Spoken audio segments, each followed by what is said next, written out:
Bonjour à toutes et à tous pour ce deuxième épisode de, on va dire, des papotages papotage bavardage autour du thème de la naissance. Et je suis toujours avec Alice Turquet, qui est hypnothérapeute, spécialisée, emballée, passionnée par tout ce qui concerne la grossesse, la naissance, les femmes depuis toujours, hein, c'est Oui, ce que tu tout me à fait. disais. Ouais.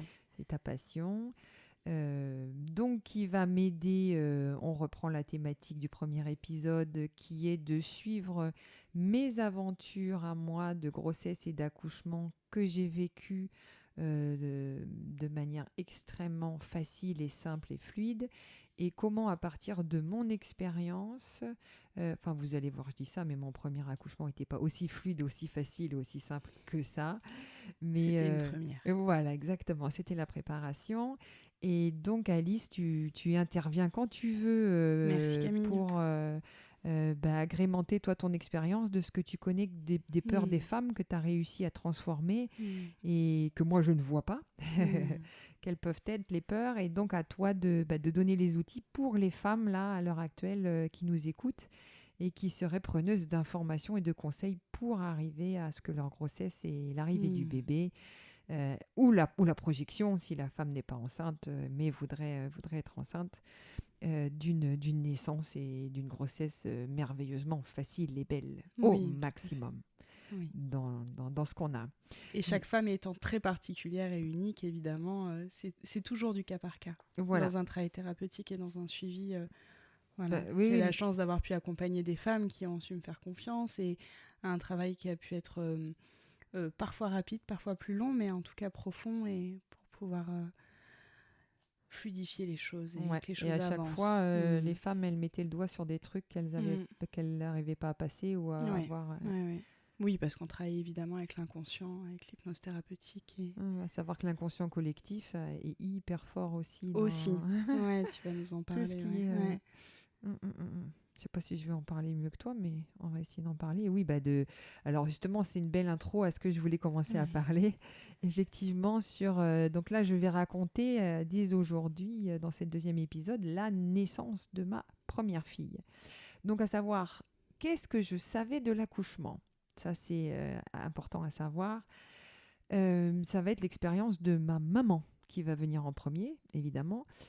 À savoir que j'ai eu la chance, d'une certaine manière, d'avoir un grand-père médecin accoucheur à Meulan-les-Mureaux, enfin à Meulan exactement, il a fait ça pendant 30 ans, et il disait toujours, la naissance, l'accouchement n'est pas une maladie. Donc ça m'a aussi beaucoup soutenu dans ma démarche à moi de dire, lors de ma première grossesse, je suis pas malade, tout va bien. Donc quelque part, j'avais le consentement de mon héritage familial. Je pense que ça m'a beaucoup soutenu. Parce que si j'avais une famille qui était pas dans cette mouvance-là, je sais que ma maman a été élevée par son papa, qui lui disait toujours, si vous n'avez pas 35 degrés de fièvre, c'est que ça va bien parce qu'il était médecin, donc il avait l'autorité. Donc nous, on a été élevés à le moins de petits bobos, on court pas chez le médecin, au contraire. Il faut que ça commence à devenir grave pour qu'on aille voir un médecin. Donc je pense que ça, inconsciemment dans l'inconscient collectif familial, j'avais ça en moi, qui est que c'est pas du tout un problème.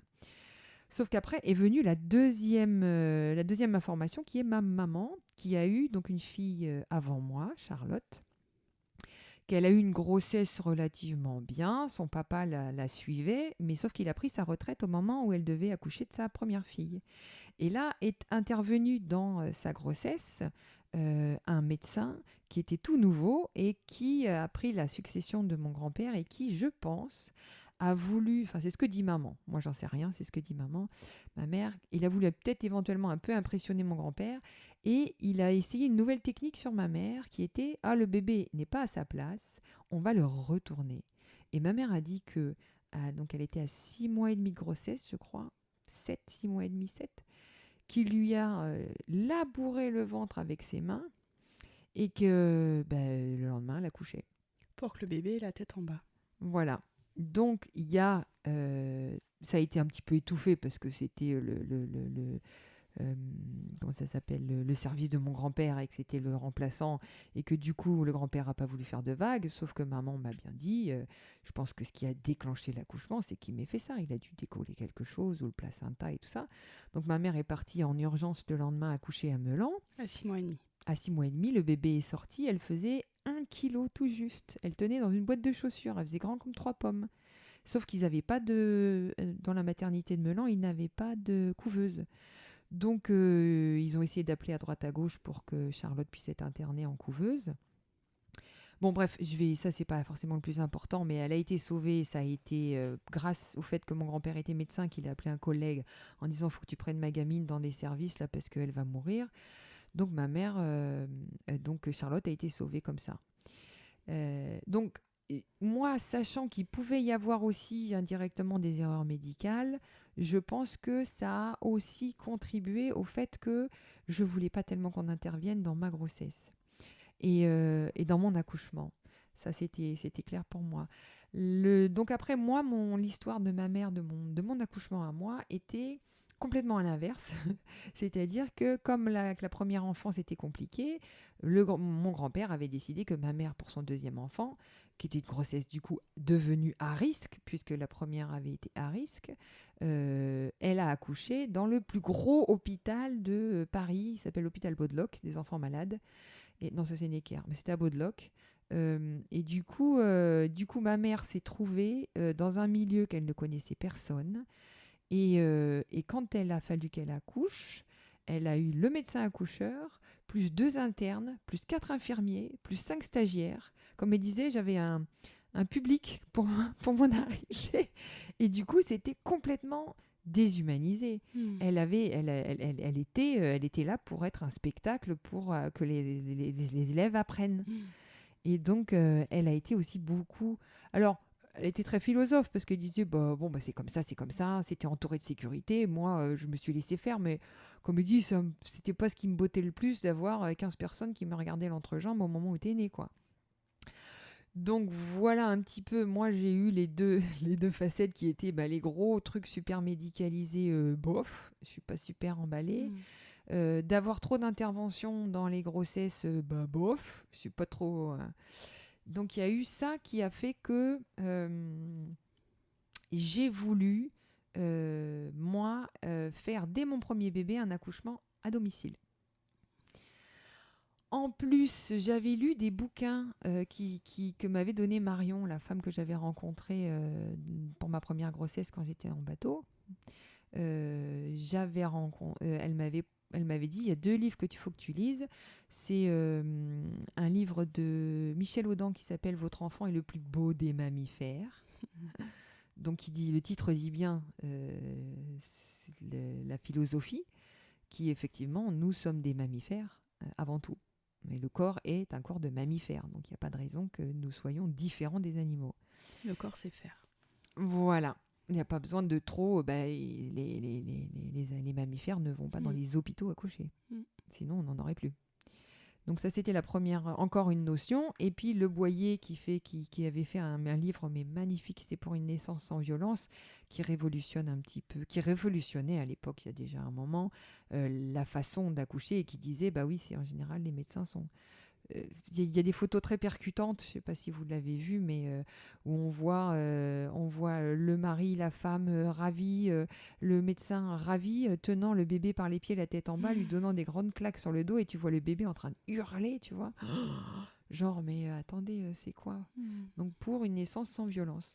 Donc, grâce à toutes ces infos-là, moi, donc, dans le temps, j'arrive avec mon bidon de 7 mois et demi en France pour accoucher. Donc sans maison, puisque ma maison était mon bateau qui était aux Canaries, sans mec, puisque mon mec était resté là-bas travailler. Et donc, il me restait 1 mois et demi pour préparer tout ça. Alors, la première chose que j'ai faite a été de m'inscrire à la sécurité sociale. je suis allée là en disant, bah voilà, je suis enceinte de 7 mois, j'ai pas de sécu. Oh, les femmes adorables, mais je suis tombée sur des gens trop gentils qui m'ont dit, mais madame, mais vous êtes folle, et les allocations, et les machins, et vous avez pas de chômage, et de quoi vous vivez? Et moi je disais, bah j'ai économisé pendant 2 ans avant de partir, je vis de mes réserves, là il y a mon compagnon qui travaille un petit peu, on dépense pas trop, enfin, elles étaient, mais assez admirative, mais en même temps, oh là là, faut qu'on t'aide, faut qu'on t'aide, faut qu'on t'aide. Donc j'ai eu une manne d'argent qui m'est tombée dessus, incroyable pour moi, qui était tous les rétroactifs de ce que j'avais le droit en tant que femme enceinte. Donc merci le système français, je dois reconnaître que c'est merveilleusement bien fait, faut pas l'oublier. On paye beaucoup de taxes, oui, c'est vrai, mais il y a une raison pour lesquelles, bon, on pourrait mieux tout rediriger, d'accord, mais quand même, je trouve ça super bien. Je n'oublie pas de le dire. Et donc, me voilà avec des sous, et puis il faut que je trouve des gens pour m'aider. Donc, ma maman me dit, j'ai ma gynéco, qui m'avait déjà traitée quand j'étais ado. Donc, je vais la voir, mais elle faisait pas les accouchements. Très gentille. Et elle me dit, moi, je suis pas spécialisée dans les femmes enceintes. Va voir mon collègue à côté, et il va faire tout de suite une échographie, voir où est placé le bébé. Et moi, je dis, vous voyez pas trop pourquoi. Mais bon, il fallait que je prenne de toute façon, fallait que je rencontre ce bonhomme-là pour voir si ça correspondait à ce que je voulais comme accouchement. Et donc, je vais faire une échographie tout en lui disant, vous savez, moi je sais, mon bébé, il a la tête en bas, je le sens, parce que j'arrivais à le palper, à savoir que la tête, sentir, elle était ouais. ronde et bien, bien en bas. Mais il avait envie, je me suis dit, ça va lui faire plaisir, hein. Allez, je me laisse faire. Et donc, au moment où il fait l'échographie, il me pose quelques questions. Bon, j'ai pas toujours bien répondu parce qu'il me fait tout un listing de questions et puis il me dit, vous buvez, vous fumez. Alors la question, vous buvez, j'avais pas envie de mentir, donc je disais, oui, oui, je bois un petit peu. Et il me dit, vous fumez. Je lui dis, uniquement quand je bois. Il m'a ouvert des yeux immenses. Évidemment qu'il ne faut pas fumer, qu'il ne faut pas boire si on peut ne pas. C'est un peu la discussion qu'on avait eue. Mais bon, dans ce cas-là, j'avais vraiment été très, très, très à dose homéopathique, comme on dit, pas dans les extrêmes. Et puis moi, je le vivais très, très bien. Je le vivais pas ça comme un problème parce que c'était pas du tout une dépendance et ça restait un petit plaisir, tu vois. Donc bref, ça avait été rigolo. Moi, je sentais que le feeling passait pas très, très bien. Et alors, donc, il me prenait vraiment pour une grande hippie, quoi, complètement inconsciente, en fait. Et donc, il me fait passer la sonde au niveau du ventre pour voir le bébé. Et j'avais déjà eu une échographie, donc quand j'avais 6 mois, qui était toute douce. Le médecin, il était trop mignon. Et il me disait, là, ça va. Il poussait un petit peu plus. Il faut que j'aille plus en profondeur, ça va. Et lui, il arrive et il était extrêmement intrusif et brutal. Et vraiment, c'était limite désagréable, quoi. J'avais l'impression qu'il m'en voulait. Et donc, je lui fais gentiment remarquer que c'est un peu fort ce que vous faites. Et puis il me répond, ah mais de toute façon, ça peut pas faire mal au bébé. Est-ce que vous savez pourquoi? Mais d'un ton, tu sais, un peu. Et là, j'ai eu une inspiration, on va dire divine, parce que j'avais pas du tout appréhendé ce truc-là. Mais je lui ai répondu du tac au tac. Oui, c'est parce que le bébé, il est dans une poche d'eau et l'eau est incompressible. Et vraiment, là, je remercie l'univers parce que... Et le gars, j'ai senti qu'il avait... Oh, vous êtes la première femme à me le dire. Donc, je cassais ces idées de hippie inconsciente que je savais pas ce qui se passait, tu vois. Mais je lui ai dit, mais monsieur, c'est à moi que vous faites mal. Le bébé, oui, il est important, mais moi, je suis là, quoi. Et donc, j'ai senti que ça pouvait pas être lui. Parce que je sentais que c'était... J'étais plus qu'un objet, j'étais plus un être humain, j'étais quelque chose, un outil qui permettait à un enfant de venir, et le plus important, c'était l'enfant. Mais j'ai dit, mais non, mais c'est n'importe quoi. Il faut que la maman, elle soit le centre aussi. Voilà. Donc, il fallait que je trouve quelqu'un d'autre. Je me voilà repartie dans mes recherches de qui va m'aider à accoucher. Alors, entre-temps, j'avais demandé peut-être que je pourrais avoir une sage-femme accoucheuse à la maison, tu vois. Forte de cette expérience, je me suis dit, je vais faire ça à la maison. Sauf que j'avais pas de maison. Et j'allais pas louer une maison pour faire ça. J'avais pas les moyens. Donc, je demande à ma maman qui avait une maison dans la campagne. Je dis, ça t'embête de me prêter ta maison? Et maman, très effrayée, qui me dit, ah, mais tu vas pas faire ces cochonneries chez moi. Donc j'ai compris que ça passerait pas. Et puis en plus, du côté de l'autre famille, la belle famille, c'était aussi la première enfant des deux côtés. Donc c'était hyper attendu, hyper surveillé, et que moi j'étais déjà complètement insouciante et de vivre en bateau et d'avoir vécu ma grossesse. Là, le fait de revenir en France, voilà, je me suis dit, bon, bah, je crois que je ne vais pas y échapper. C'était trop pour eux. Voilà, exactement. Et moi, j'étais toute seule, j'avais aucun soutien. Donc, je me suis dit, bon, allez, je vais quand même pas faire ma tête brûlée. Et je ne sais pas ce que c'est, je ne sais pas à quelle sauce je vais te manger, je ne connais pas, effectivement. Donc, je suis partie à la recherche de médecins et sages-femmes accoucheurs qui faisaient des domiciles à Paris, mais qui pouvaient faire ça dans un milieu de clinique. Et je ne sais plus du tout comment j'ai eu l'info, mais quelqu'un m'a redirigée vers un médecin accoucheur et une sage-femme qui faisaient des domiciles à Paris, mais aussi qui travaillaient en clinique. Donc j'ai pris rendez-vous avec elle. La seule différence, c'est que je devais payer de moi-même. C'était pas pris à 100% par la sécurité sociale, parce que ça sortait du cadre de l'hôpital public. Donc je sais plus combien j'ai payé, mais de toute façon, ça valait le coup. Non, on n'était pas encore en euros à l'époque, mais c'était quelques milliers de francs. À l'époque, ça fait, on va dire, je pense, moins de 1000 euros en tout. Tu vois, beaucoup moins de 1000 euros. Parce que quels étaient les avantages, du coup, qu'il t'avait exposé par rapport à ce lieu-là? Eh bien, en fait, il venait pour m'accoucher, moi. C'était pas quand il y avait la personne de garde. Donc, à partir du moment où moi, j'étais bien avec la sage-femme et que c'est elle qui me suivait, c'est elle qui allait m'accoucher. Si c'est le docteur qui m'avait vu et qui m'avait suivi, c'est lui qui serait là au moment de l'accouchement. Et ce ne serait pas n'importe qui, n'importe quand. Il ne me le déclencherait pas. Donc, ça viendrait naturellement. Et s'ils pouvaient ne pas intervenir, ils intervenaient le moins possible. Et c'était mon envie de base, tu vois. Donc, j'ai pris un premier rendez-vous avec la sage-femme qui m'a expliqué super gentiment comment tout le process de la grossesse, de l'accouchement allait avoir lieu. Elle m'a posé des petits aimants parce qu'elle m'a dit « Ouh là là, vous êtes super tonique, j'ai rarement vu ça, vous avez un utérus en béton. » Elle trouvait que c'était éventuellement un petit peu trop. Donc, elle m'avait mis des aimants un peu partout. Je trouvais ça très rigolo. Pas du tout agressif, mais moi, j'ai rien senti physiquement de différence. Quel était le but, du coup, de ces aimants? Elle a mis sur des méridiens pour faire en sorte, je sais pas, rebalancer, si tu veux.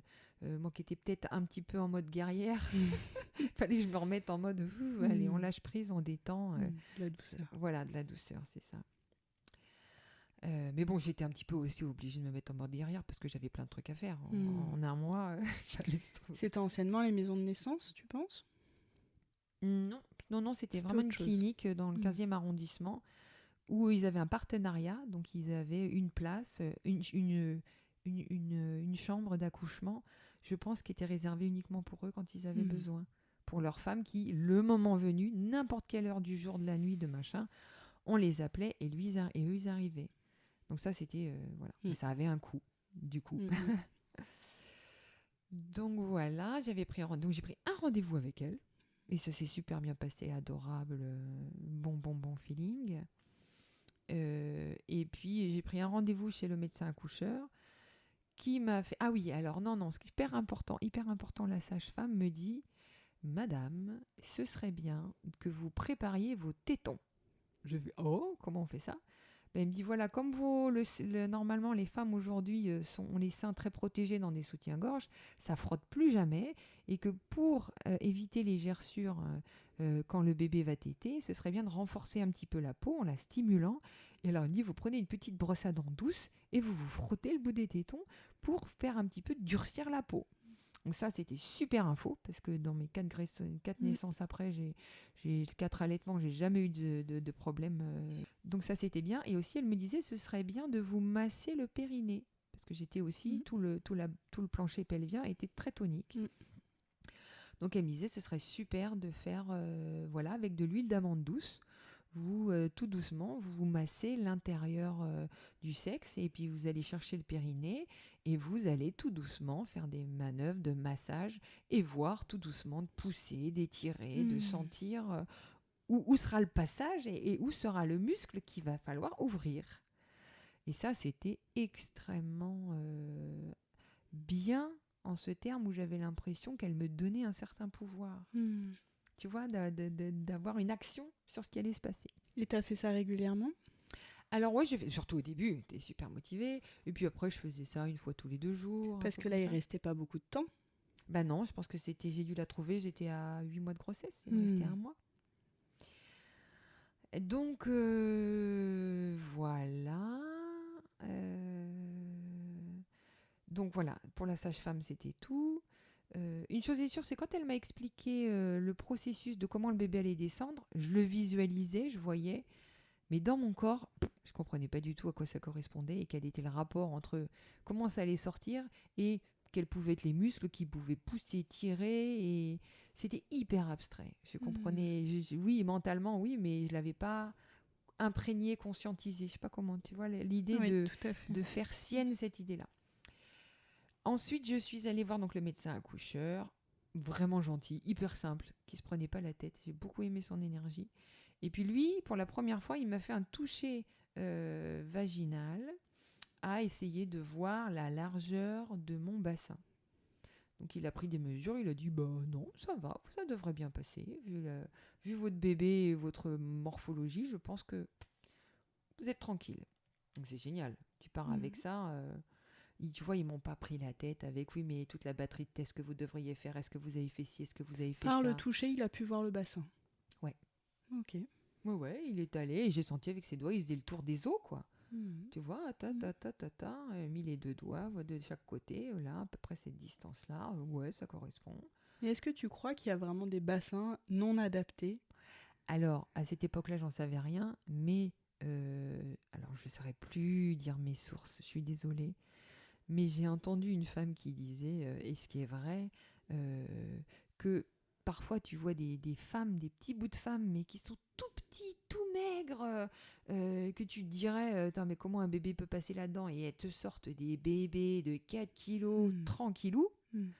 Et tu as des femmes, tu dirais, alors elles, super charpentées, avec des bassins hyper larges, et puis qui ont galéré pour sortir les bébés. Donc avec l'expérience et avec le retour, aujourd'hui, je peux dire que j'ai pas fait des études spécifiques là-dessus. Peut-être il y a des gens qui l'ont fait.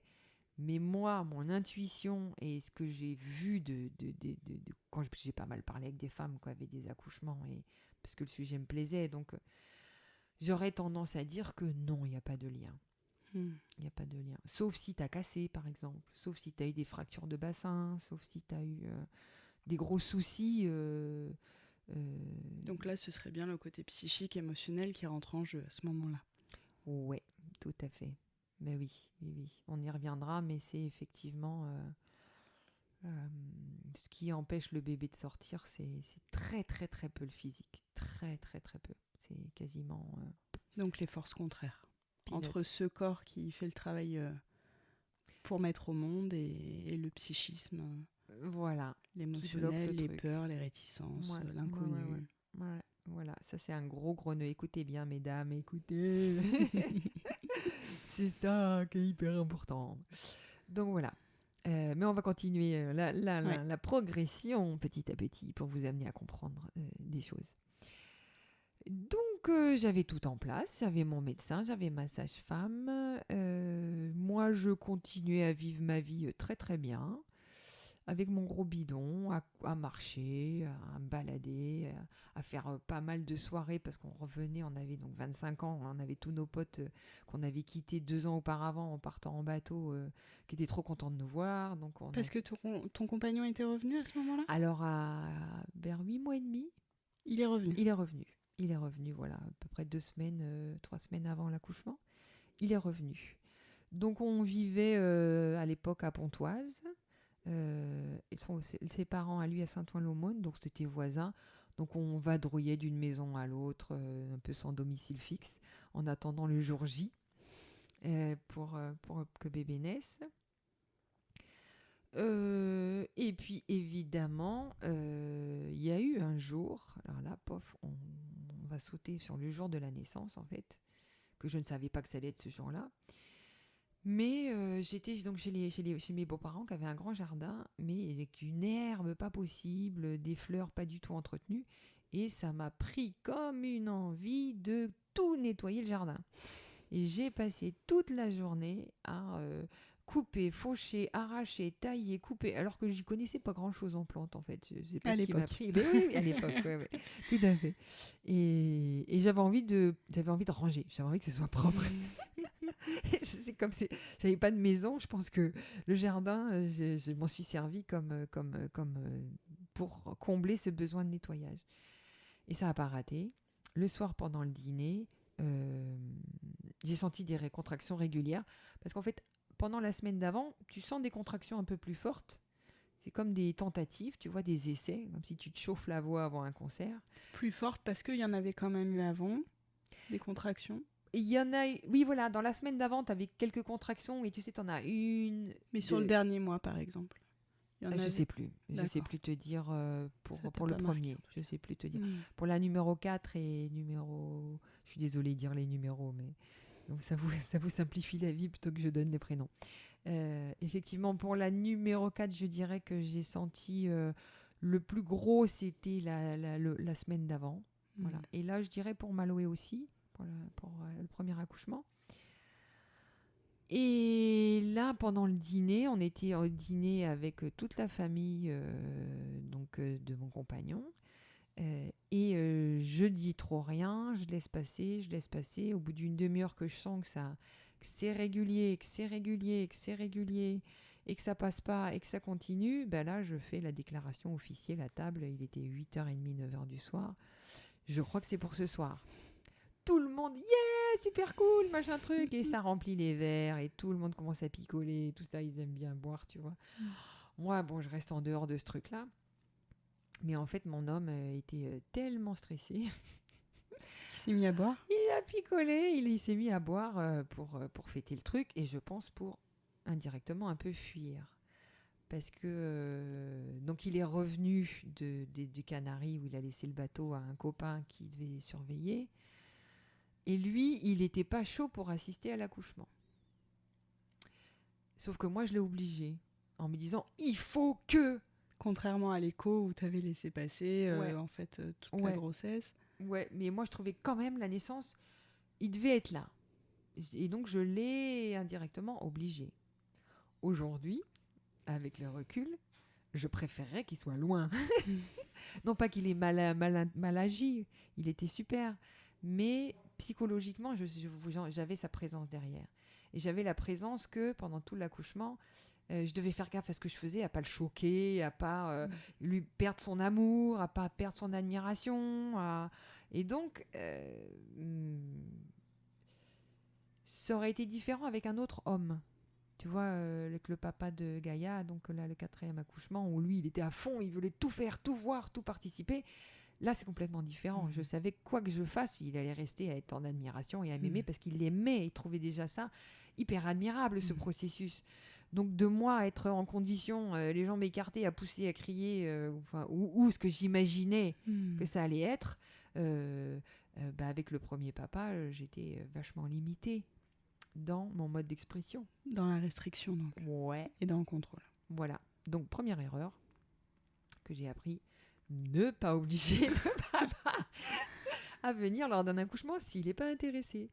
Parce qu'en plus, du coup, lui, cet idiot, il avait picolé pas mal. On s'est couché un peu tard. Moi, la nuit, j'ai super mal dormi parce que j'ai essayé quand même de dormir. Je me suis pris un gros bain avant de me coucher.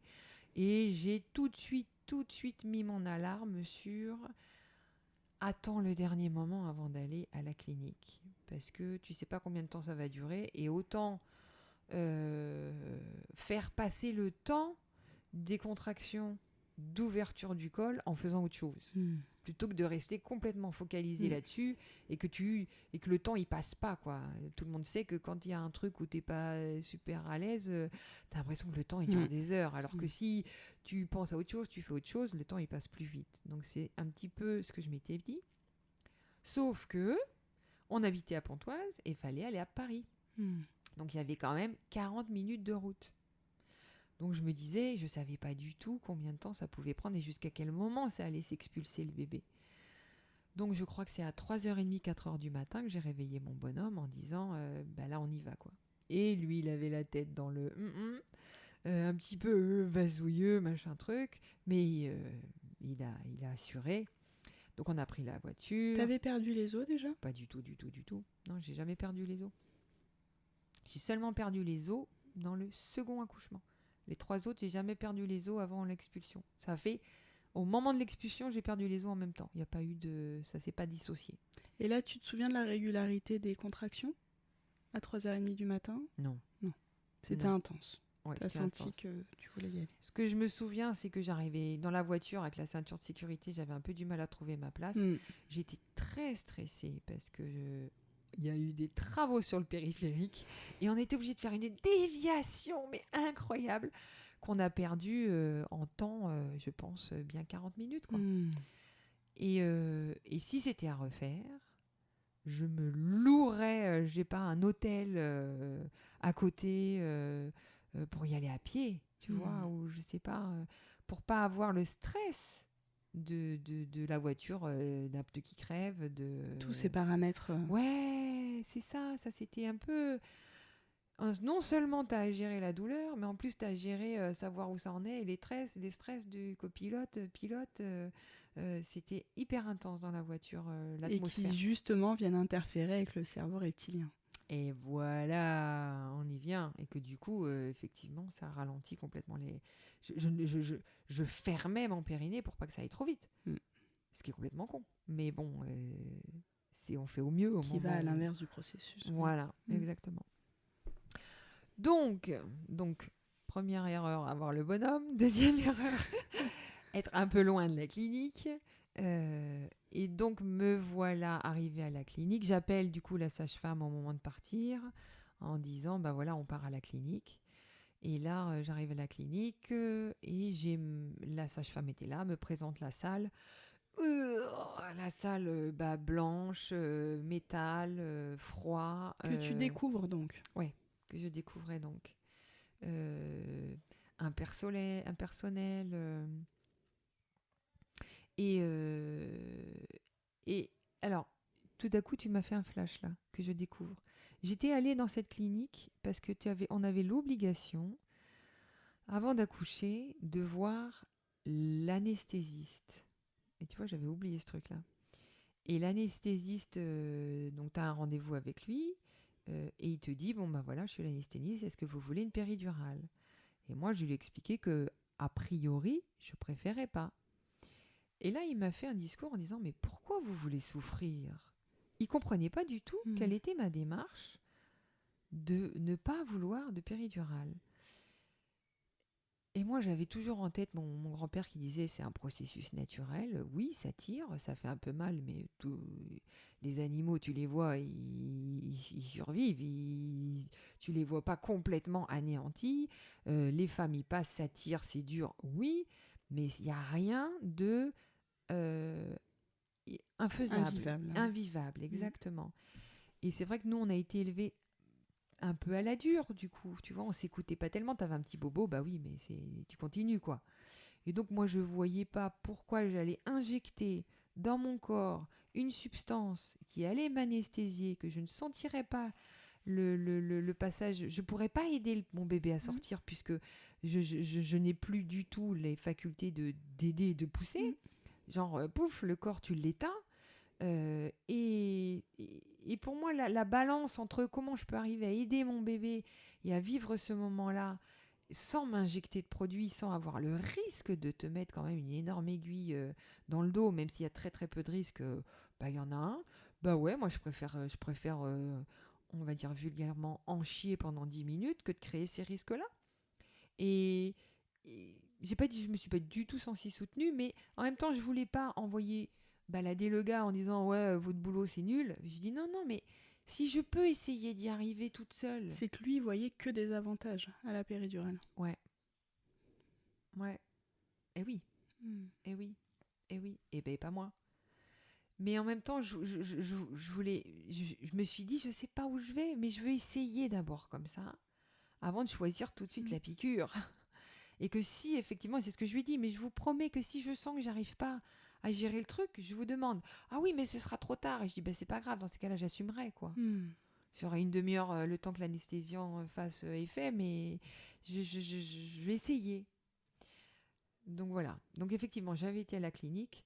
Donc je savais où c'était, ça ce qui est aussi une bonne idée, parce que quand genre au milieu de Paris, tu sais pas où est là, j'avais pas de GPS à l'époque.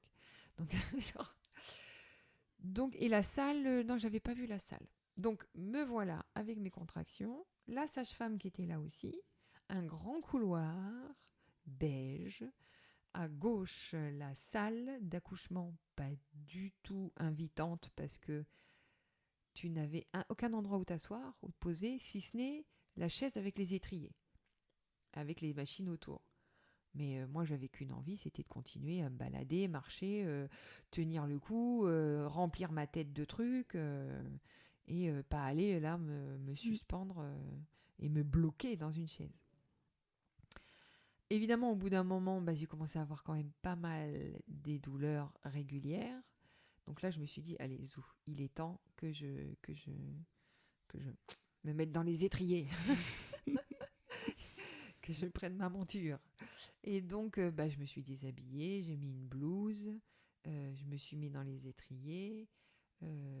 Mais là, je me souviens que j'ai un souvenir hyper ému d'avoir mon compagnon qui me masse le bas du dos. Tu vois, je me suis mise sur le côté et ça me soulageait. J'avais envie que ça n'arrête plus. Et Dieu sait qu'il n'était pas masseur. Hein. Là, il n'était pas du tout kiné.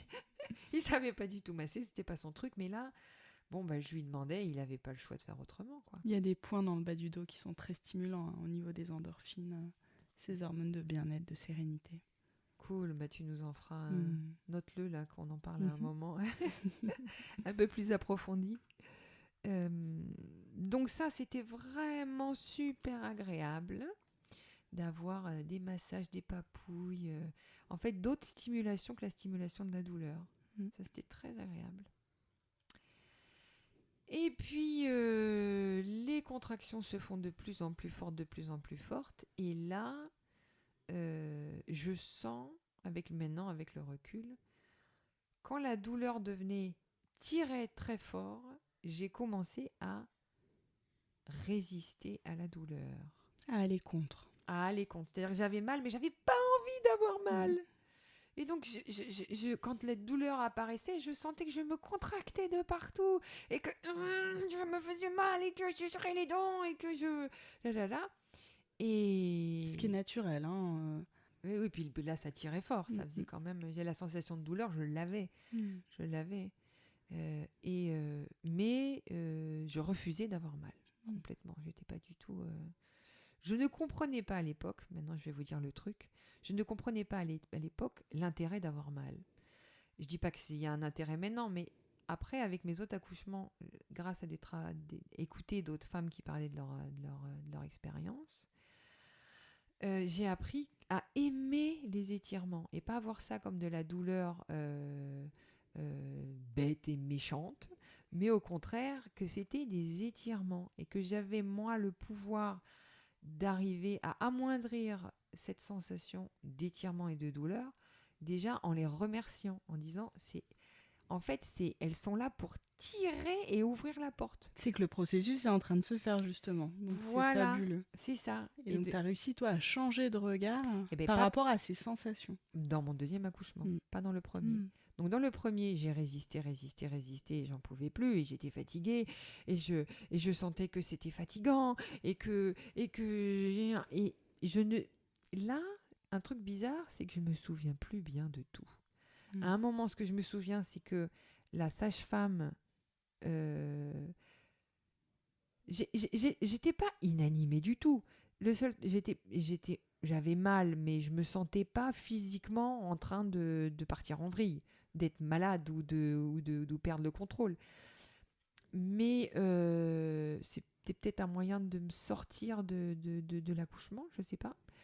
Et j'ai senti que la sage-femme me mettait un masque d'oxygène sur la bouche, sans que j'ai rien compris à ce qui se passait, mais je faisais confiance. Mais j'ai quand même été un petit peu genre, mais ça va quoi, qu'est-ce que tu me veux, qu'est-ce que tu fais? Et j'ai laissé faire. Et puis à un moment, donc c'était vraiment très près de la fin, effectivement, là, elle me dit, d'un ton vraiment très, très rapide et très... Allez, maintenant, c'est maintenant qu'il faut pousser, c'est maintenant qu'il faut pousser, c'est maintenant qu'il faut pousser. Et là, j'ai poussé, mais comme jamais j'ai poussé dans ma vie. Comme si j'avais l'impression que j'étais en train de pousser un camion qui reculait et qu'il fallait que tu vois, je le tienne. Mais j'ai mis ma force incroyable. Et là, je sais plus du tout si j'ai crié, pas crié, la tête que j'avais. Alors là, je n'avais plus rien à faire de ce que mon bonhomme il pouvait voir. Mon bonhomme, il était au niveau de mes épaules, donc il regardait pas mon entrejambe, parce que j'étais ravie déjà. Parce que j'avais des peurs que s'il voit le bébé sortir de mon trou, et ben après, il pensait que j'avais un trop gros trou, qu'on pourrait plus faire l'amour, des machins. Et en fait, c'est une espèce de peur horrible que tu as, qui te mange le cerveau, et que ça n'avait rien à faire ici. Mais bon, il se trouve que ça réveille tout ça. Peur du rejet, peur de plus être désirable, peur de... Oui, qu'il soit traumatisé par ce moment-là. Que lui soit traumatisé par ce moment-là. Et bien là, au moment de pousser, il n'y avait plus rien que compter, c'était une question de survie. Donc j'ai poussé, mais comme une malade. Et je suis forte physiquement, tu vois. Oui, il y a de la puissance. Il y a de la puissance. Je pense que j'aurais pu envoyer mon bébé de l'autre côté de la... Mais le truc bizarre, enfin qui m'a traumatisée à moi, c'est que quand j'ai poussé tellement fort, en même temps j'ai fait pipi. Et avec la tête du bébé qui me coinçait mon urètre, j'ai fait pipi sur la sage-femme comme Zorro. Sur sa blouse blanche. Et moi, j'ai été traumatisée de faire pipi sur la sage-femme. J'ai dit, mais non, mais ça se fait pas. Tu vois, dans ma tête, c'était... Et pardon madame. Et elle qui me dit, mais non, mais c'est pas grave, ça arrive tout le temps, quoi. Et là, j'ai pris la décision, mais claire, nette et précise, que je m'en fiche de tout le reste, mais plus jamais j'aurai quelqu'un entre mes jambes au moment où j'accoucherai. C'était une décision stupide, mais elle était, pour moi, je voulais pas me sentir humiliée. Je sais pas, il y avait un truc derrière hyper puissant qui fait, je m'en fous du reste. En plus, je vais me faire pipi sur personne. Que les choses soient bien claires. J'ai ma dignité, et ben je vais être respectée dans ma dignité. C'est vraiment ce que j'ai ressenti, tu vois. Évidemment, le bébé est sorti, elle me l'a mis tout de suite sur le ventre. C'était magnifique, une belle petite fille, toute rose, et que ça allait bien. Et l'émotion à ce moment-là? Ouais, bah super. Super. Elle est trop fière, trop contente de toi. T'as plus de douleur, ça y est. Et c'était incroyable comme ça passe de c'est super, ça va bien. C'est fini. Tu vois? C'est immédiat. Une respiration, un soulagement. C'est immédiat que tu te sens bien après.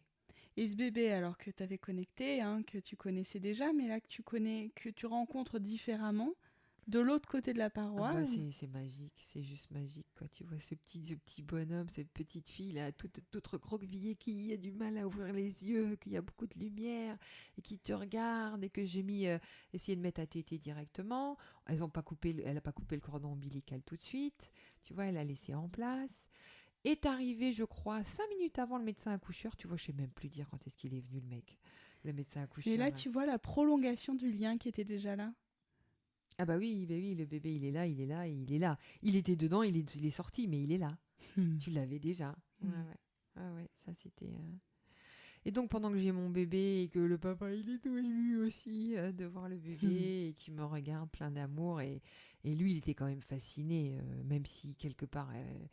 il n'était pas super lié à ça. Enfin, il était lié au bébé, mais tout ce qui était accouchement, grossesse, truc de gonzesse, non, mais il a été hyper ému par ce moment-là, par ce bébé, par contre, j'étais morte de rire parce que, et en fait, ou alors est-ce que c'était après, ou je sais plus trop bien. Je pense que ça devait être après, mais bon, maintenant que j'ai commencé, je finis l'histoire.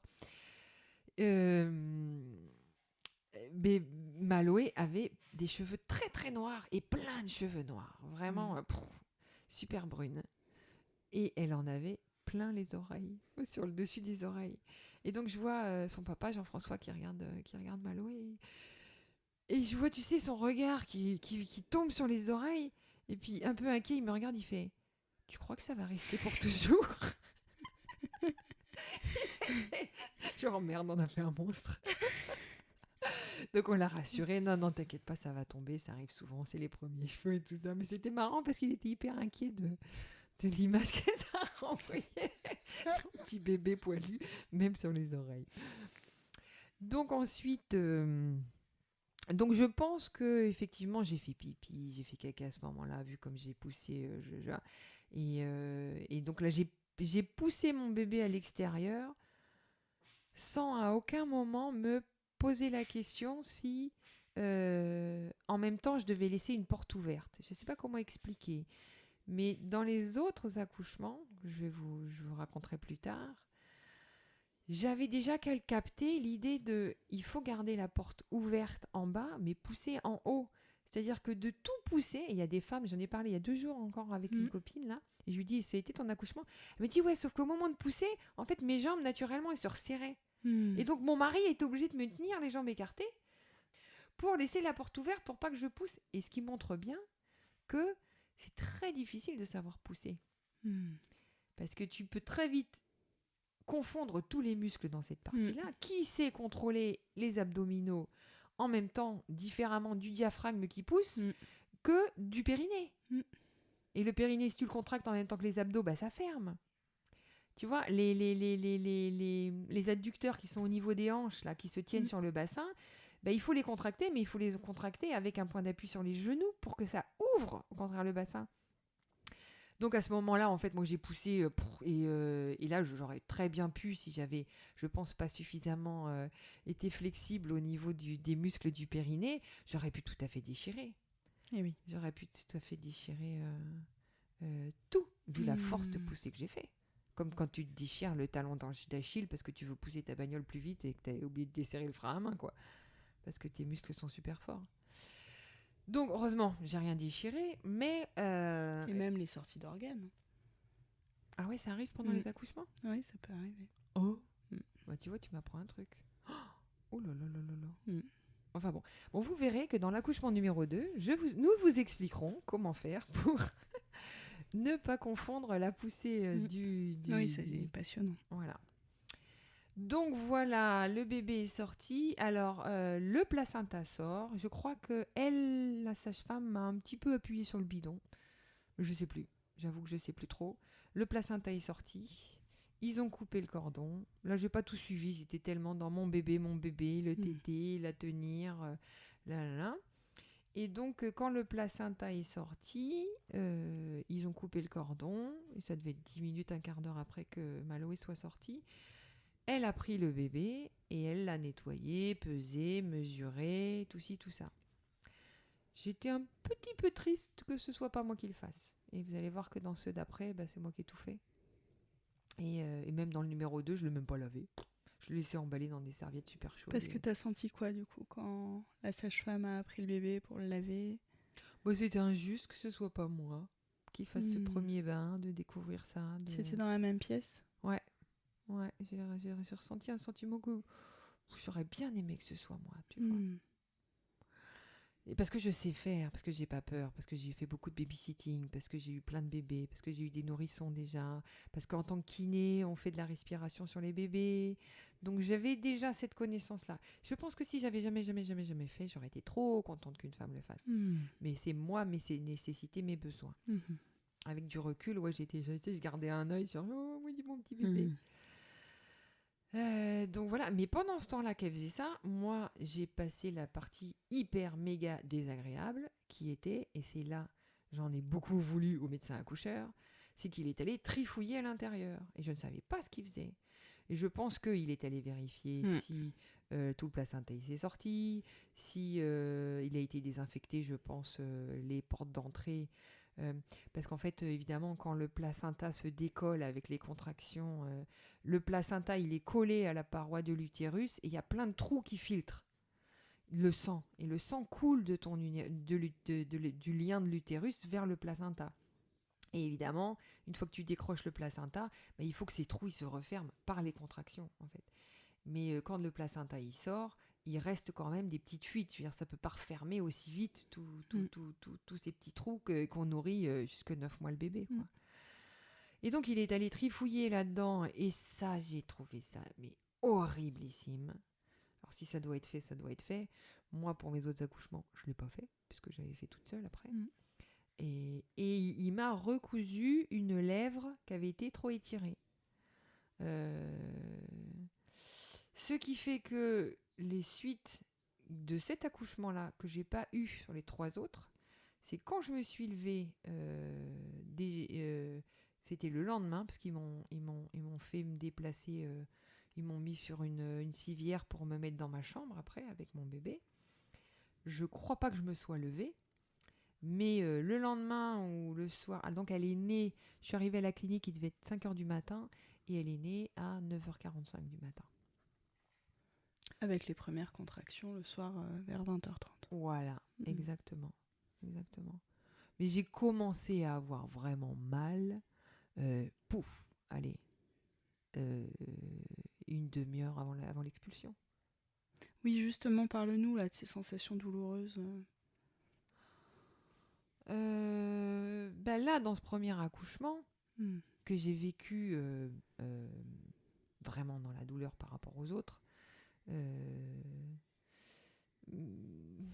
comment expliquer ? Bah oui, ça tire, t'as l'impression que ça a envie de t'arracher quelque chose, mais ce qui est l'objectif, c'est-à-dire qui est d'ouvrir le col à l'intérieur et que tu peux pas gérer et que c'est des grosses vagues.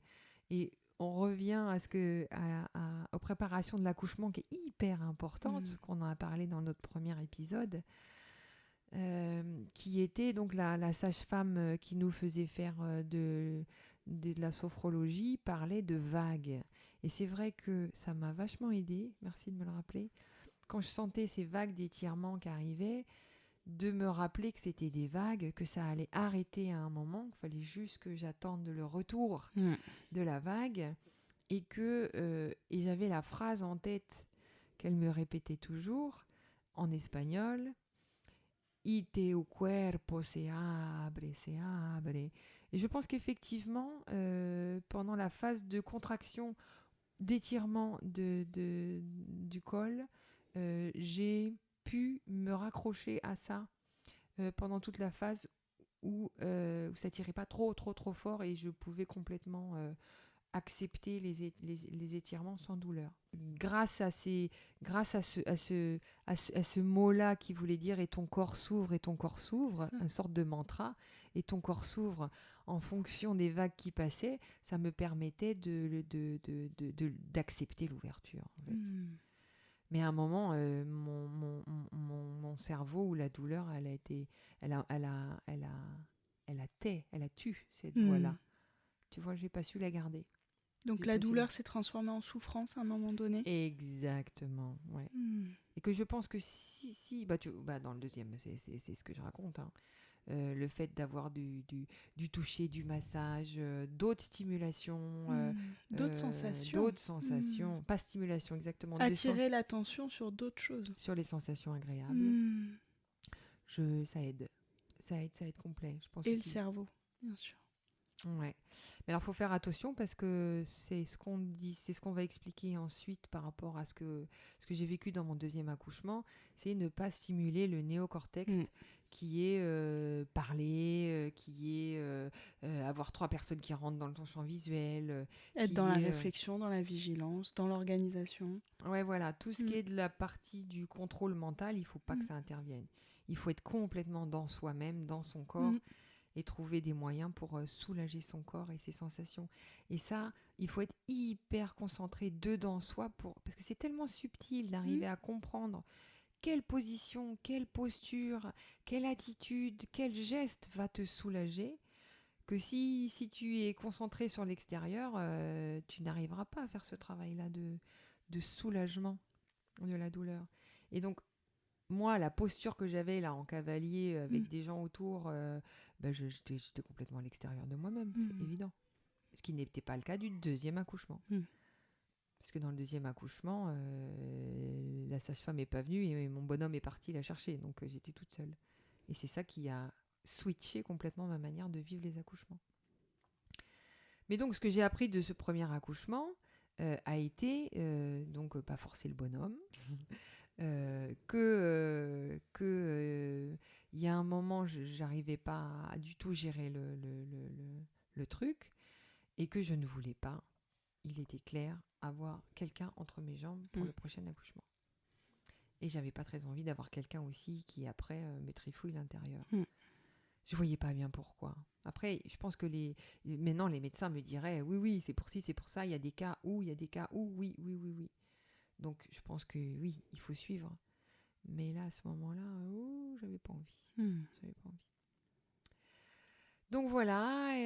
Donc le bébé au sein tout de suite. Le bébé quasiment au sein tout de suite, qui prend sa respiration, qui crie, c'est trop mimi, les premiers cris. C'est vrai que tu as l'angoisse, là tu as un moment d'angoisse, où tu as le bébé qui sort, et tu as 1, 2, 3, 4.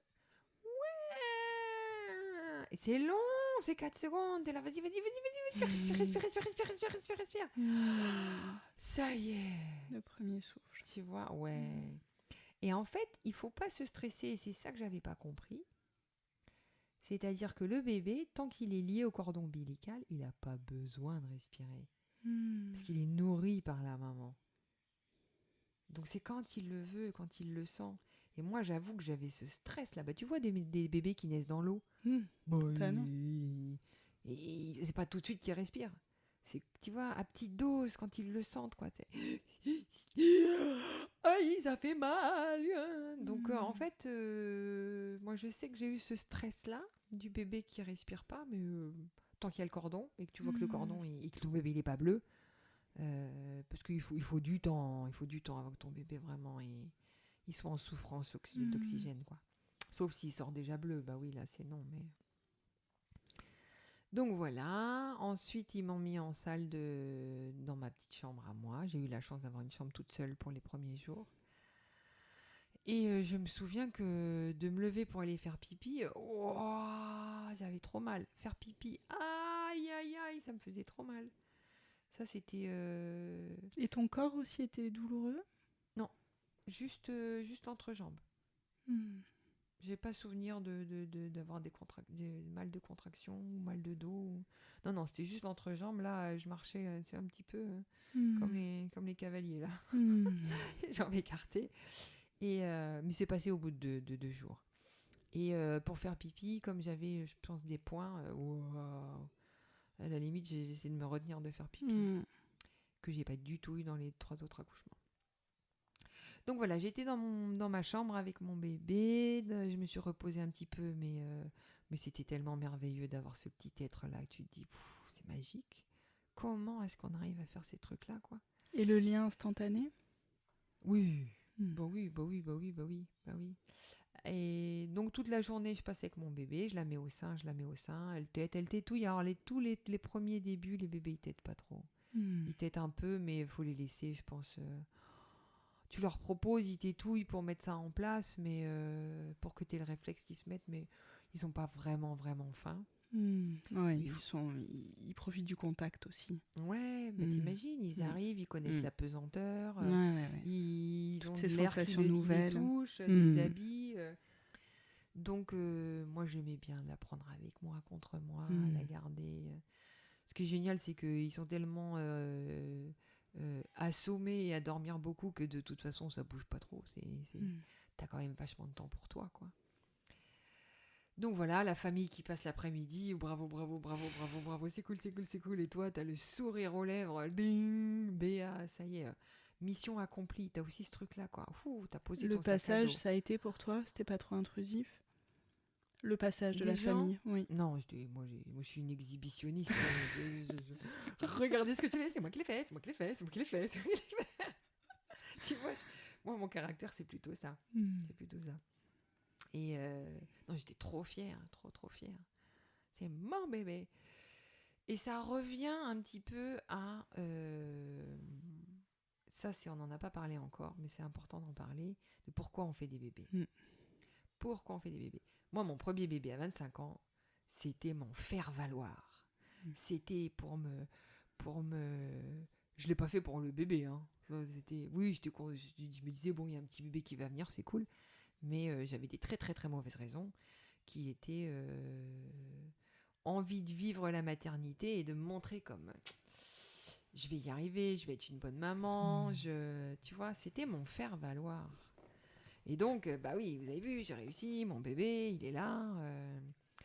Quelque part aussi, je pouvais pas rater. J'avais pas le droit à l'erreur. Enfin, c'est pas le droit à l'erreur, mais il y a des femmes qui font des raisons pour lesquelles ils font bébé, c'est pour garder indirectement leur mec, par exemple, ou l'attention de l'homme. L'homme a très envie d'un bébé, donc elles vont faire plaisir au mari d'avoir un bébé, mais du coup, elles vont profiter d'être le lien entre le bébé et le mari pour avoir de l'attention, par exemple.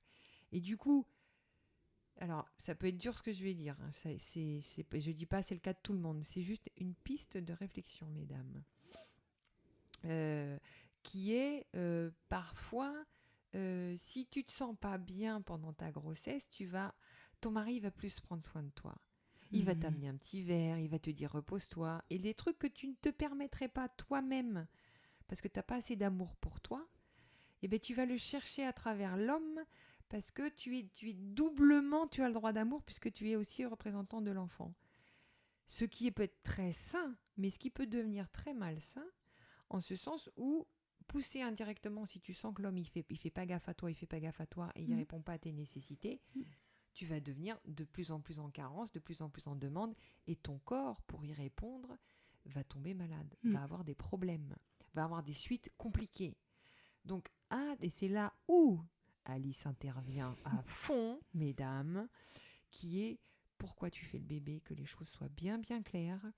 Si avoir un bébé t'amène des soucis, des problèmes, attention inconsciemment, quelle peut être la carence derrière. Moi, j'avais l'effet inverse, c'est-à-dire que comme mon bébé allait être mon faire-valoir pour montrer aux autres comme moi je suis super maman et que je sais tout sur les bébés et que j'ai été super babysitter et que bah, c'était mon obligation d'aller super bien et de quelque part que ce soit pas papa qui en ait le bénéfice. Donc je pense qu'inconsciemment, j'ai peut-être aussi expulsé du truc le père de Maloué. Bon, lui, il s'est bien expulsé aussi tout seul, très très bien. Mais voilà, c'est toujours intéressant de chercher derrière. Oui, ça c'est le processus très personnel de chaque femme. Voilà, pourquoi vous faites un bébé? Donc moi, à 25 ans, je faisais un bébé pour m'aimer. Pour que les gens m'aiment. Et ça a été extrêmement flagrant pour moi au 3e bébé. Donc j'en avais déjà fait 3. Parce que Maloé, quand je l'ai habillé dans ses premières semaines, je choisissais des habits que je trouvais trop beaux. Et je me souviens, j'avais un petit peu du mal à lui mettre parce que c'était un peu serré, tu vois. Mais les petites marinières qui correspondaient bien à qui j'étais à l'époque, Tati Tato. Et mon 3e bébé, ça a été alors du hyper confort pour bébé, facile à mettre, les couleurs, je m'en fous tant que c'est pas salissant. Et pratico-pratique. Tu vois, et en fait, tu évolues complètement dans ta maternité.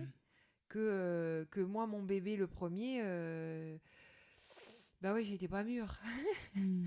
Pauvre pitchoune. Mais bon, je l'ai pas maltraitée, elle va bien aujourd'hui, j'ai su faire face.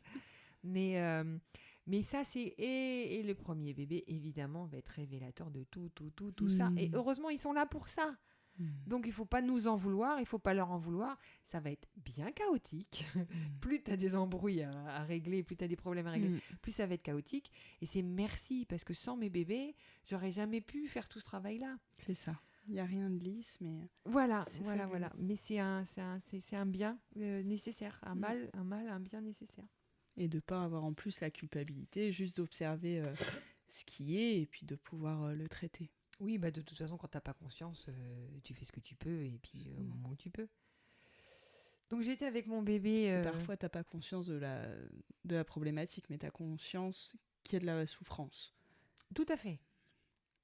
Oui, moi, je croyais que ma manière de fonctionner avec ce bébé-là était l'unique. Je ne voyais pas d'autres portes. Je ne voyais pas qu'il y ait d'autres manières. Et donc... Et donc ensuite, là c'est important dans la clinique ce qui s'est passé aussi. C'est très important. Comme j'avais très confiance en moi, parfois un peu trop. Mais jusqu'à présent, ça va, j'ai pas fait trop de bêtises. Euh, j'ai voulu, le soir venu, après toutes les visites et les tétés de Maloé, les sages-femmes sont venues, ils m'ont dit, on vous prend votre bébé pour la nuit. J'ai dit, comment ça, vous me prenez mon bébé pour la nuit? Bah oui, on la met dans la pouponnière avec les autres bébés, comme ça vous pourrez passer une bonne nuit. Ben j'ai dit, non. Il me dit, mais vous êtes fatiguée, madame, vous devez vous reposer. Mais j'ai dit, mais il est hors de question que vous me preniez mon bébé qui va pleurer toute la nuit. Il a besoin de moi, ce bébé. Ah bon, d'accord, mais les autres femmes, elles les laissent. Moi, je comprenais pas. Tu passais pour la pénible. Je comprenais pas pourquoi il voulait me prendre mon bébé.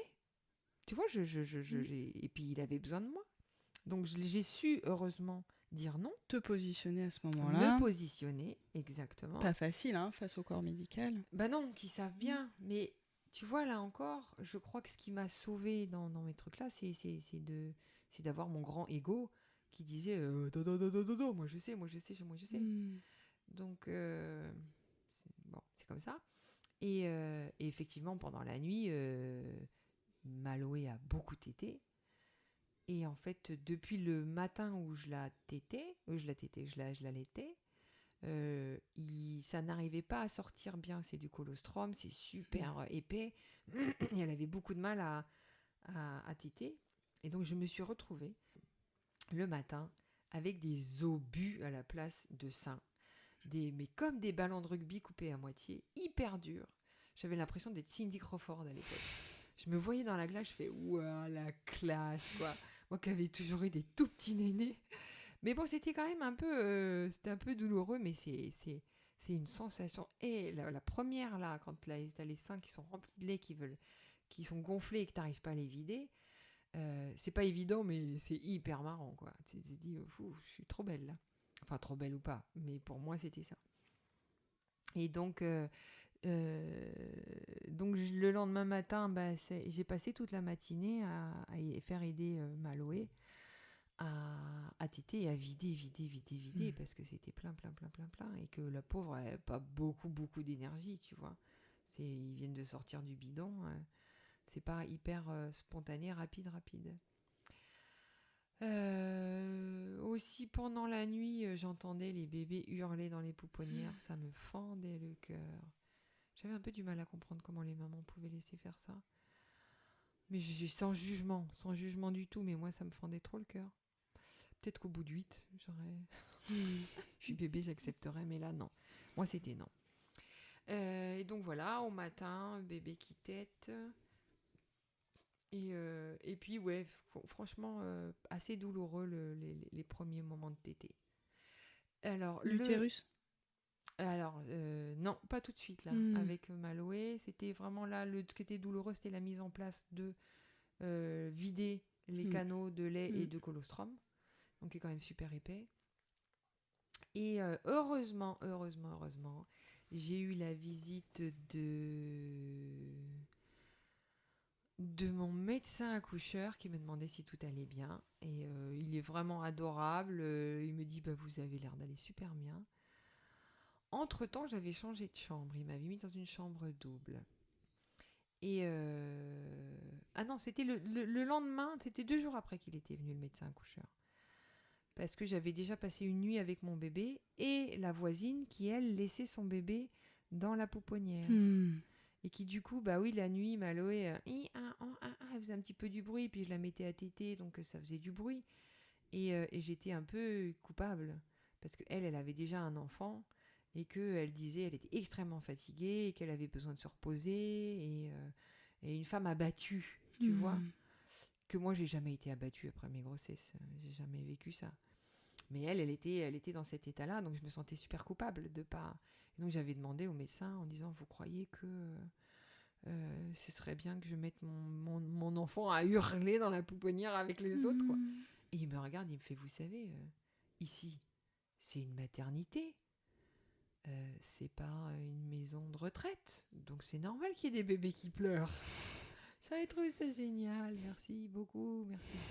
C'est dommage que j'ai oublié son nom à cet homme-là, parce que j'aurais pu lui faire hommage.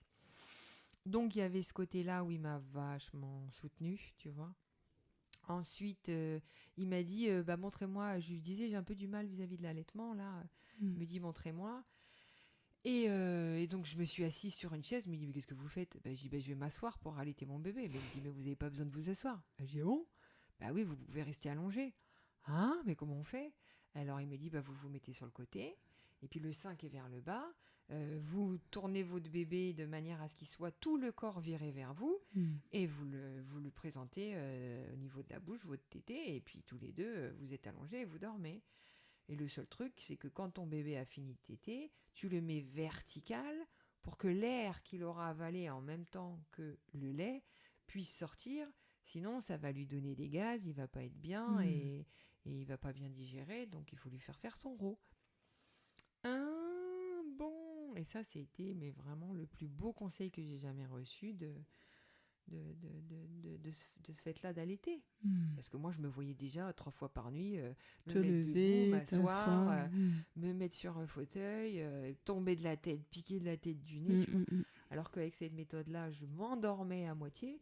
Quand je voyais que le bébé, il arrêtait de téter, pouf, je la mettais debout, tu vois, je mettais mes genoux pliés et je la posais sur mes genoux comme ça, allongée, et elle faisait son rot et je la reposais contre moi. Hyper fastoche, hyper fastoche. Et même dans un demi-sommeil, la mère a conscience, évidemment, Complètement. que le bébé est là et il n'y a pas de risque. Oui. Non, 1 ou 2 fois, j'ai voulu protéger bébé de mon conjoint. Parce que là, je sentais que lui, il bougeait pas mal. Oui. Mais où là, tu sens que ça pourrait, mais bon, les bébés, ils râlent. Hein. C'est pas en les écrabouillant. Et... Oh merde, le bébé. Tu peux pas vraiment... tu peux pas étouffer un bébé en te mettant sur lui. Il va râler, quoi. Il va bouger. Donc... Mais effectivement, quand même, après, dans les vies de couple, moi, j'avais toujours tendance à rester au milieu et à mettre mon bébé du côté... de l'autre côté. Voilà, de l'autre côté. Exactement. Et donc voilà, bébé... Ah oui, alors un autre truc, le lendemain matin, mon bébé de l'accouchement, dès le lendemain de l'accouchement, me semble-t-il, ou juste 2 jours après. Bon, bref, je lui mettais des couches et un matin, je ne sais pas si c'est le lendemain matin directement, mais je crois que oui, je lui regarde sa couche et elle était pleine de caca, donc je lui change sa couche dès 6h30, 7h du mat'.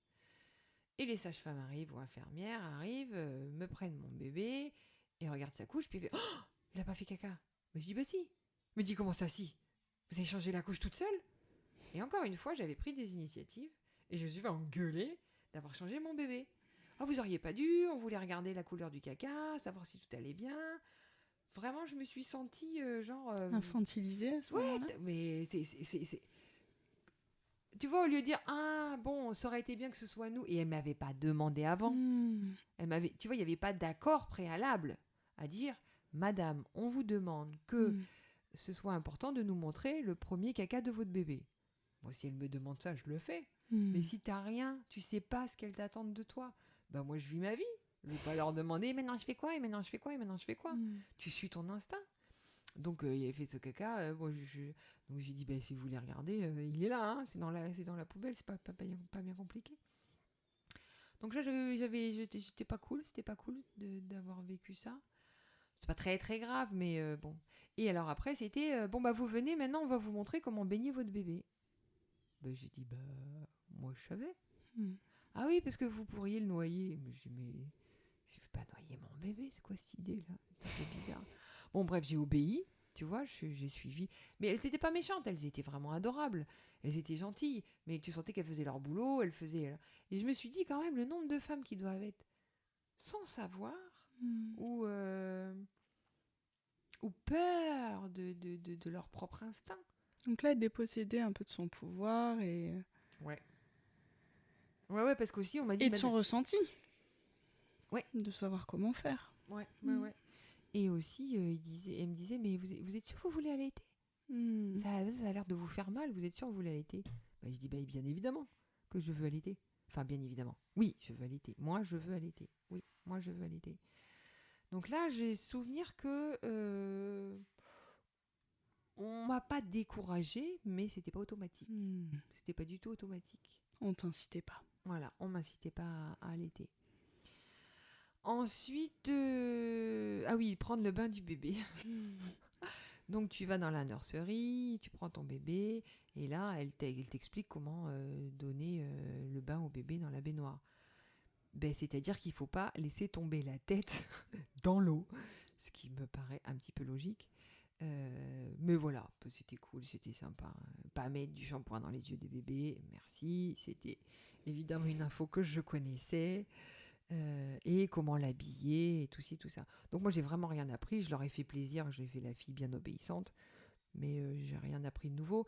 Et même avec le temps, ce que j'ai appris à faire avec mes bébés récemment nés, si je voulais pas m'embêter à leur tenir la tête, ben, je remplissais mon fond de baignoire de 4 cm, 5 cm d'eau. Que ça leur arrive au niveau des oreilles, et s'ils tournent la tête, ils boivent un petit peu l'eau, et tu vois que petit à petit, ils vont sucer l'eau, et c'est vachement rigolo comment ils interagissent. Alors, bon, c'est aussi super cool pour eux d'avoir la baignoire pleine d'eau, où tu sens qu'ils s'éclatent.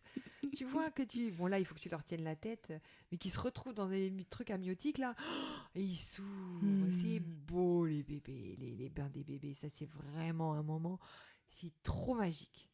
C'est trop magique. Et tu vois, tu mets l'eau un petit peu chaude, tiède, où c'est vraiment agréable pour eux.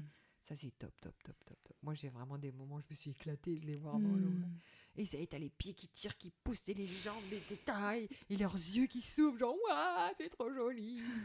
Donc ça, c'est vraiment un beau moment, un très beau moment. Et puis donc voilà, j'ai passé 2 jours. Au bout de la 2e nuit, j'ai vu le médecin qui m'a dit, bah, vous voulez rester? Non, non, non, non, je vais très bien. Parce que je me sentais pas très à l'aise. Là, puis j'avais rien à faire. Et donc voilà. Mais donc voilà, j'ai pu... Ah oui, puis je crois que c'était dès le lendemain matin, en fait. Il y a quelqu'un qui avait été venu me rendre visite, et j'avais envie de la raccompagner jusqu'en bas. Donc bah, j'ai pris mon bébé sous le bras, j'ai fait boutonner grossièrement ma blouse à l'arrière. Non, j'avais une chemise de nuit à l'époque. Et donc j'étais descendue, il y avait 2 escaliers pour aller jusqu'en bas, jusqu'à la rue, quoi. Et donc arrivé en bas, je fais un gros bisou à ma copine qui était venue me voir. Et puis je remonte les escaliers, et à ce moment-là, je vois une infirmière qui fait « Mais qu'est-ce que vous avez fait ?» Bah, j'ai raccompagné ma copine. Mais vous pouvez pas faire ça. Je dis « Comment ça, je peux pas faire ça? Vous pouvez pas sortir du service. » Mais je suis pas sortie, j'ai juste été en bas. Et encore une fois, on me privait de liberté, alors que moi, je me sentais hyper bien. J'avais l'impression qu'il voulait me dire que j'avais fait une bêtise par rapport au bébé. Alors que le bébé, 2 jours avant ou 2 jours après, le lendemain, il sortait. C'était quoi le problème, tu vois? Donc là encore, il y a... on sait mieux que vous. C'est un peu ce que j'ai ressenti dans cette clinique. On sait mieux que vous. Vous savez pas. Et moi, avec mon gros ego là, qui disait que je savais tout, bah, évidemment, ça m'a énervé. Mais n'empêche qu'il y a des femmes faut faire attention à ça. Faut faire attention à ça, à trouver un juste milieu entre moi, qui était un petit peu trop, et celles qui sont en manque de confiance totale. Oui, des femmes qui n'ont pas eu d'expérience avec d'autres enfants et qui découvrent complètement le soin à l'enfant. Ouais. Donc voilà, et après, une autre chose qui est liée juste à l'accouchement, que je vais finir par ça, je vais finir notre petite causerie par ça, qui est le baby blues. Qui est le baby blues et les contractions utérines. Très important pour revenir, pour que l'utérus se remette en place. Donc, je pars de la clinique, mon bonhomme vient me chercher avec un joli petit panier. Ah, puis il m'avait apporté, ça m'avait fait trop plaisir, il m'avait apporté un panier entier de fruits. Elle est née le 1er juin, donc j'avais des prunes, j'avais des fraises, j'avais des nectarines, j'ai un souvenir, mais alors émerveillé de ce panier de fruits. Donc dites à vos mecs si... Justement, qu'est-ce que tu avais eu le droit de manger ou pas quand tu as débarqué à la clinique? Boire, manger, quelles étaient les restrictions?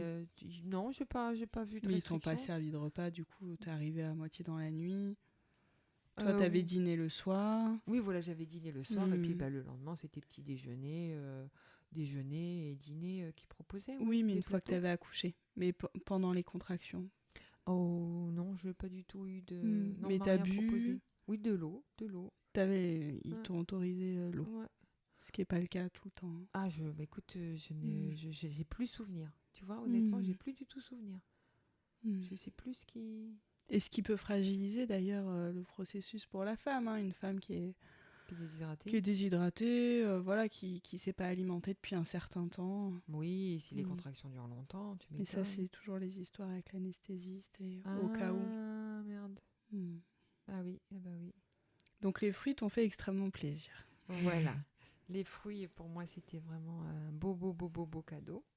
Surtout que je l'avais même pas demandé, c'était spontané, donc c'était encore plus beau. Des petits gestes comme ça. Donc il est allé, lui, à la mairie reconnaître le bébé. On a choisi le prénom, patati patata. Un petit regret, juste pour vous dire, là, les filles ou les hommes qui écoutaient. Là, sur ce coup-là, le papa, il m'a laissé choisir le prénom. Lui, il avait envie d'un autre prénom, mais bon, il aimait bien aussi Maloé. Mais lui, il aimait bien Adèle.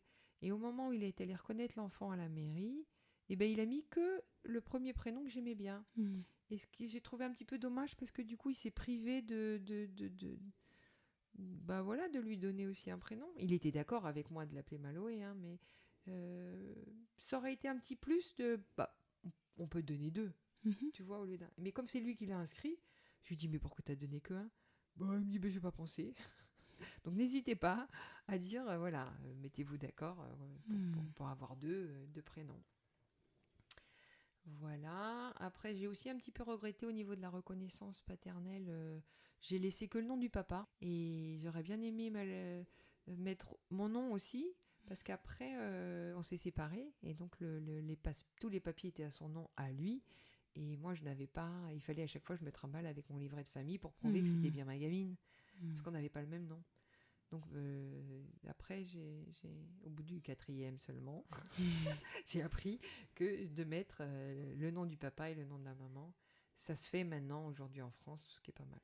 Après, vous voyez, si tout va bien, que vous êtes mariés pour l'éternité et que vous restez ensemble et que pour vous, ça fait sens d'avoir que le nom du papa, allez-y, c'est pas ce que je veux dire. Mais oui, faites ce que vous sentez. Voilà, moi, c'était ça.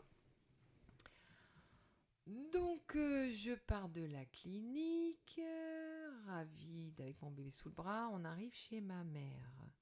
On a un peu vadrouillé chez ma mère et chez mes beaux-parents avant de repartir aux Canaries quand Maloé avait un mois et demi.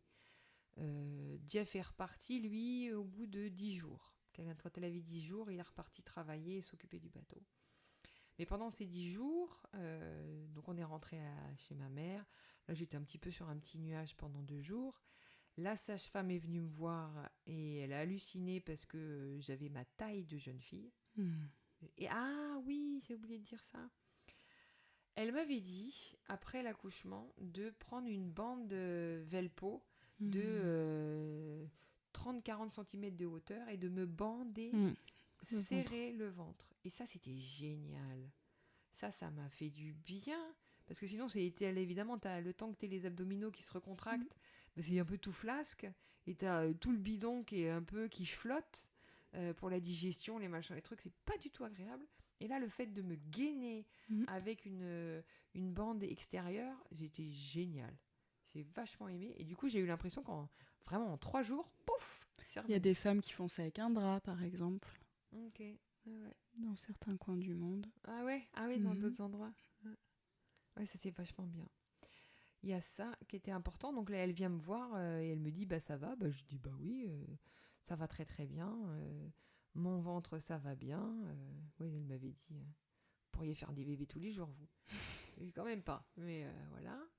Et je lui ai expliqué un petit problème que j'avais, que quand j'allaitais, donc c'était parti, la pompe d'allaitement était en route, mais que quand j'allaitais, ça me faisait super mal au ventre.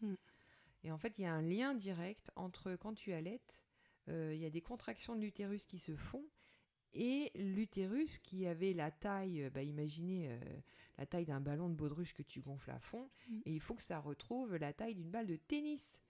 Et donc, il s'est détendu pendant 9 mois, mais il faut qu'il se retende en vitesse éclair, parce que ça sert à rien d'avoir cette espèce de gros truc tout flasque au milieu du bidon. Et donc, ça se contracte et ça avait l'impression que ça me reprovoquait exactement comme les contractions d'accouchement, puisque c'est l'utérus qui est un muscle lisse, comme les poumons et comme le cœur. C'est-à-dire que c'est pas nous qui les contractons, c'est des muscles involontaires, ça s'appelle. Et donc, ça le faisait tout seul en fonction de l'allaitement. Et ça, j'aimais pas du tout. Ça me replongeait dans des douleurs. Et il y a des femmes qui n'ont pas de douleur, qui vivent ça très bien. Mais moi, ça m'énervait. Mais ça durait, quand je la mettais à téter, j'en avais, on va dire, 5 grosses à une minute d'intervalle au début de la tétée. Après, c'était tout. Donc, ça va, c'est pas grave. Mais j'aime pas. Et t'as trouvé quelque chose, toi?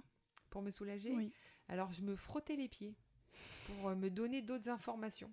Tu vois, je me frottais frénétiquement les 2 pieds, là, je dis tic, tic, tic, tic, tic, tic. Pour que tu sois sur autre chose. Pour que mon cerveau soit sur autre chose. Après, j'aurais pu demander à me faire masser les pieds. Je pense que j'aurais pu abuser. J'ai pas su abuser, parce que il fallait que je fasse tout toute seule. Moi, la super power woman. Et je pense que oui, il y a moyen d'essayer de trouver, à se soulager dans ces moments-là. Quand vous savez que ça va commencer, là, les contractions utérines au moment de l'allaitement. Et puis en même temps, c'est hyper utile. Donc c'est hyper bien aussi de l'accueillir en disant que c'est fabuleux, ça. C'est ça. Je crois qu'il faut se préparer mentalement à dire oui. J'accepte parce que c'est utile et que ça m'apporte beaucoup. Ouais. Tout à fait. Et qu'à l'époque, on ne m'avait pas prévenu. J'étais pas du tout au courant. Je me dis, mais c'est quoi ce bazar-là? Ouais, c'était la surprise. Oui, bah c'est comme quand le médecin il est allé trifouiller dedans. Je dis, mais qu'est-ce qu'il dit quoi? Ouais. Quand on comprend, on accepte mieux quand même. Bah oui. C'est plus facile. Quand tu sais à quelle sauce tu vas être mangé, t'acceptes, quoi. Et les bénéfices du processus. Ouais. Et donc, dernier point que je voudrais aborder, c'est le baby blues. Alors, évidemment, hystérie totale quand tu as ton bébé qui naît. T'es à un pic de bonheur, mais... Et d'hormones du bonheur, endorphine, dopamine, sérotonine. Surtout quand tout s'est bien passé, et que tu vas bien, comme c'était mon cas. Et donc, moi, on continuait à faire la fête. Parce que 25 ans, les copains, les week-ends, qu'organisaient des soirées, c'était l'été, 1er juin, les barbecues, les machins. Donc j'étais pas mal sortie, sauf que avant l'accouchement, et sauf que, on va dire, le 5e jour après l'accouchement, je me sentais quand même un peu fatiguée. J'avais vu tout le monde m'avait félicité, bébé, il allait bien, ça se remettait en route, tout allait bien. Et là, on nous invite à une soirée. Et puis moi, je dis non, je vais me faire une soirée un petit peu calme. J'ai pas envie d'y aller. Et Jean-François dit moi, ça me ferait plaisir d'y aller, quoi. Donc je dis vas-y. Et puis ma mère et mes parents étaient pas là. J'avais personne à la maison. Je me suis retrouvée toute seule avec mon bébé. Et je me suis pris un grand bain. Tu vois, j'avais l'impression qu'il y a toute la pression qui retombait. Je me suis pris un grand bain. Et là, j'ai pleuré toutes les larmes de mon corps de baby blues. Et tu sais pas vraiment dire pourquoi. Et puis, du coup, j'étais toute seule aussi. Et que voilà, personne pour... j'avais choisi d'être toute seule, parce que j'aurais pu dire à mon bonhomme, s'il te plaît, reste. Mais j'avais pas senti venir ce truc-là. Et ça m'est tombé dessus quand j'étais dans le bain, que j'étais toute détendue. Puis l'adrénaline qui redescend. Voilà. Et qu'en plus, j'étais toute seule, et que mon bébé, et que maintenant, c'était plus moi qui avais l'attention, c'était mon bébé. Donc, j'étais plus le centre d'attention. Ça aussi, pour quelqu'un qui était comme moi, qui avait besoin d'être regardé, aimé, et c'était l'autre, là, c'était le bébé qui prenait la place. Mais je lui en voulais pas, parce que c'était mon bébé et que c'était tout à fait normal et que c'était tout à fait dans l'ordre des choses. Mais je pense qu'inconsciemment, il y avait aussi ce truc-là où je perdais mon statut de magnifique femme enceinte qui donnait la vie. Et là, hop, maintenant, au boulot, allez. Grand bouleversement de transformation, hein, en peu de temps. C'est ça. C'est ça, tu passes en 2-3 jours, pouf, tu switches maintenant au boulot, tu te retrousses les manches et il faut que ton bébé il aille bien. Donc voilà. Tu avais cette pression-là? Est-ce que tu as eu... Est-ce que tu étais dans la projection de ce qui va se passer? Du futur du bébé? Oui. Non. Pas vraiment. Non, non, non, non. Non. Tu te mettais pas la pression? Non, non, maintenant parce que je te dis, je savais que j'étais une très bonne maman. Après coup, j'ai compris que non, mais sur le moment, j'étais ouais, ça va le faire, ça va le faire. Et ben c'est arrivé tout de suite mes doutes dans le mois qui suivait. Oula, oh là là, je comprends plus rien.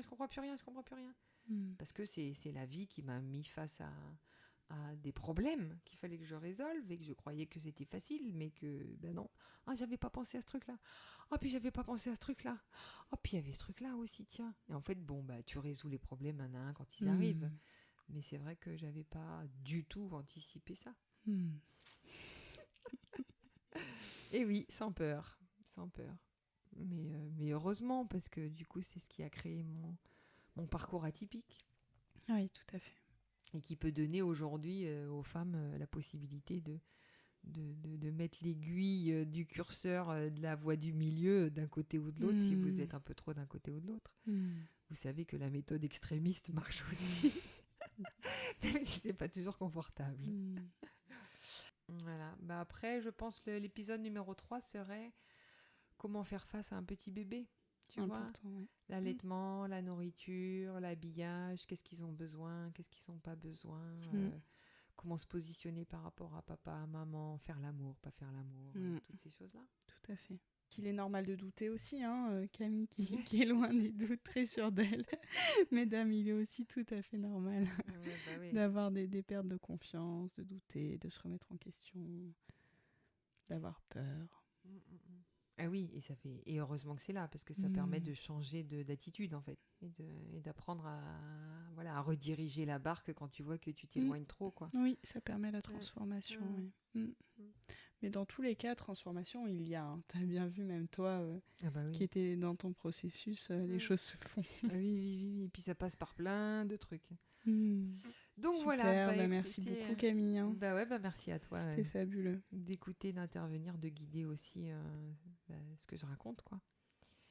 Et je pense ne pas avoir oublié grand-chose. C'est assez plein. Mais j'imagine aussi que toutes les femmes ont des histoires un peu pareilles à raconter différemment. Mais ce serait... En tout cas, merci beaucoup d'écouter cette version-là. Et puis, s'il y a des questions qui émergent, évidemment, n'hésitez pas. Voilà. Vous n'hésitez pas en dessous de l'audio ou de la vidéo qu'on va poster. Donnez-nous des pistes de travail qu'on puisse aider avec tout ce qu'on sait. Voilà, gros bisous à vous tous, à vous toutes, et puis on vous dit à bientôt. Bonne grossesse si vous êtes enceinte, bon accouchement si vous êtes en train d'accoucher. On pense à vous, on est avec vous. Relâchez-vous, tout va bien se passer. Et puis si vous êtes jeune maman, bon baby blues, pleurez bien. Et si vous êtes en période de jeune maman, la suite vient. À très bientôt. À bientôt.